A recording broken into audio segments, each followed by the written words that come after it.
আজকে সকাল থেকে ভিডিও একটুও করতে পারিনি। কি প্রচণ্ড বৃষ্টি, ভোর 5টায় উঠেছি, তখন থেকেই ভাবছি কি করে বাবানকে আজকে স্কুলে পাঠাবো। তা যাই হোক, যথারীতি বৃষ্টি কমলো ঠিক 6টায়। ততক্ষণে মেয়ে ডিসিশান নিয়ে নিয়েছে, পুলকারকেও ফোন করে বলে দিয়েছে যে আমি স্কুলে পৌঁছে আসবো। মেয়ে গাড়ি বের করলো, করে মেয়ে নিজে একাই গেল, সঙ্গে আমার কর্তাও গেল, কারণ জামাই নেই বাড়িতে। মেয়ে একাই ড্রাইভ করে গিয়ে বলল এখন বৃষ্টি পড়ছে, গাড়ি তো রেখে যেতে পারবো না, যার জন্য বাবি যদি যায় সুবিধা হয়। বাবা ওর মেয়েকে নিয়ে, বাবানকে নিয়ে স্কুলে ঢোকাতে গেল, মেয়ে গাড়িতেই বসেছিল। এই হলো সকালের কথা। আর কদিন ধরে তোমাদের একটা কথা বলবো, এটা আর বলা আর হচ্ছে না। আমার না কোনোদিন তো গান শিখিনি, 2 মেয়েকেই গান শিখিয়েছি, আমি নিজে শেখার আর সুযোগ হয়ে ওঠেনি আমার।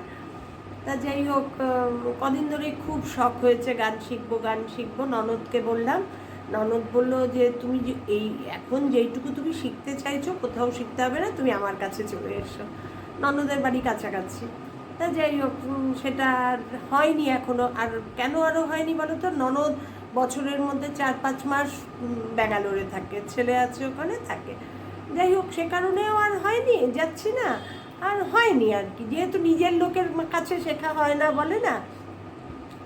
তা কালকে রাত্রিবেলায় আমার এক বান্ধবী, মানে আমার কর্তার অফিস কলিগের ওয়াইফ, এখন ও আমার বান্ধবী, সেই সূত্রে আমার বান্ধবী, আমরা খুব ক্লোজ ফ্রেন্ডই। ও আমায় রাত্রে ফোন করে বলছে, শিপ্রা তোকে একটা কথা বলবো। ও গান শিখছে, ও কোথাও গান শেখেনি, হালেই মানে বছরখানেক কি 1-1.5 বছর ধরে গান শিখছে একজন টিচারের কাছে। ও থাকে হচ্ছে সোদপুরে থাকে, ও শিখছে দমদমে। তা আমাকে বলছে আমি যে স্যারের কাছে শিখি, সেই স্যার একটা প্রোগ্রাম করাবেন। তা উনি বলেছেন যে ছেলে হোক মেয়ে হোক, তুমি তোমাদের যাদের জানাশোনা আছে জোগাড় করো। আর মানে গান জানলেই যে হবে তা না, গান না জানলেও হবে, ইন্টারেস্টেড থাকলেও হবে। সেই শুনে ও যেহেতু জানে আমি খুব এসবে ইন্টারেস্টেড, আবৃত্তিও শিখি, সে ও আমায় ফোন করেছে। ফোন করাতে আমি বললাম যে হ্যাঁ আমি রাজি আছি। তারপরে বললো তাহলে তুই একটু স্যারের সঙ্গে কথা বল। তারপরে স্যারের সঙ্গে কথা বললাম। স্যার বললেন ঠিক আছে, তাহলে আমার দমদমের স্কুলে আসলাম। না, দমদম আমি যেতে পারবো না স্যার, এত দূর, কারণ আমার একটা দায়িত্ব আছে, আমার নাতনির দায়িত্ব। হ্যাঁ, তারপরেও আমারও নিজের আমি এত দূর সাহস পাই না।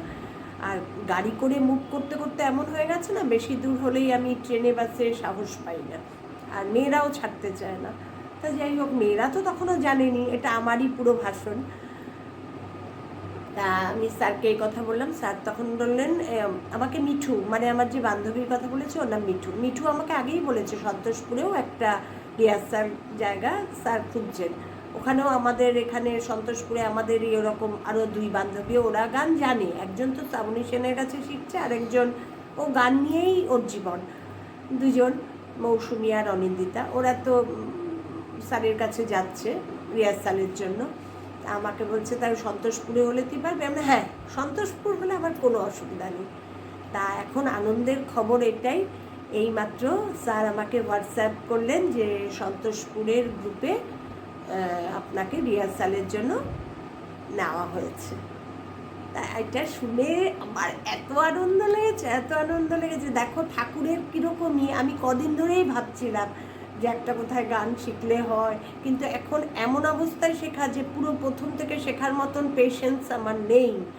হ্যাঁ, তার জন্য কী করব। তার ননদ তো এই কথা বললো, তোমাদের সবই গল্প করলাম। তা দেখো, তাই বলছি, যদি তুমি মন থেকে চাও, ভগবান ঠিক তোমায় মিলিয়ে দেয়। আমি মন থেকে চেয়েছিলাম, মিঠুও ফোন করলো। মিঠু তো আমার মনের কথাও জানে না, মিঠুর সঙ্গে আমি গল্পও করিনি। ফোন করলো আর হয়ে গেল। ও তোমরা সবাই হয়তো ভাববে চশমাটা ওপরে কেন, তোমাদের সঙ্গে যেহেতু সামনাসামনি কথা বলছি, সামনাসামনি কথা বলে আমার চশমার কোনো দরকার হয় না, দূরের, আমার যা কিছু দূরের জিনিস। তা আমি ডাক্তারকে এবার দেখাতে গিয়ে বলেছিলাম যে ডাক্তারবাবু আমার সামনে থেকে, তো বললো আপনার যেটাই সুবিধা আপনি সেটাই করবেন। তাই চশমাটা তুলে রেখেই তোমাদের সঙ্গে কথা বলছি। তাই বলছি যে দেখো, ঠাকুরের ওপর আমি ভীষণ মাকালি ভক্ত, আর আমি ঠাকুর ছাড়া কিচ্ছু জানি না, কিচ্ছু জানি না। আমি সব কিছু ঠাকুরের ওপর, আমি যদি কোনো আমার বিপদও হয় তাও আমি ভাবি ঠাকুর যা করে মঙ্গলের জন্য, এটা হয়তো দরকার ছিল। সেটাই আমি তোমাদের শেয়ার করলাম আজকে, আমার খুব আনন্দের কথাটা তোমাদের সঙ্গে শেয়ার করলাম। মিঠু ওরা যদি আমার ভিডিও দেখে ওরাও জানতে পারবে। ঠিক আছে, আজকে আর কোনো ভিডিও করিনি, আজকে শরীরটা সকাল থেকে একটু খারাপ লাগছে। আমার বৃষ্টি হলেই না শরীর খুব একটা ভালো লাগে না, কিরকম স্লো প্রোগ্রেস হয়ে যায় যেন শরীরটা। যাই হোক, সব কিছু মিলিয়ে এখন মনটা খুব ভালো, খুব ভালো, শরীরও এখন অনেক ভালো লাগছে, তোমাদের সঙ্গে শেয়ার করে দিলাম। টাটা। তোমরা সবাই এর জন্য মন থেকে যেটা চাও সেটা মন থেকে যদি চাও ঠাকুরের কাছে বলো, ঠিক পেয়ে যাবে। সবাই ভালো থেকো, সুস্থ থেকো, আমার ভিডিও ফলো করো, দেখো, শেয়ার করে দিও। টাটা। এবার চশমা নামাচ্ছি, তোমাদের সঙ্গে গল্প হয়ে গেল।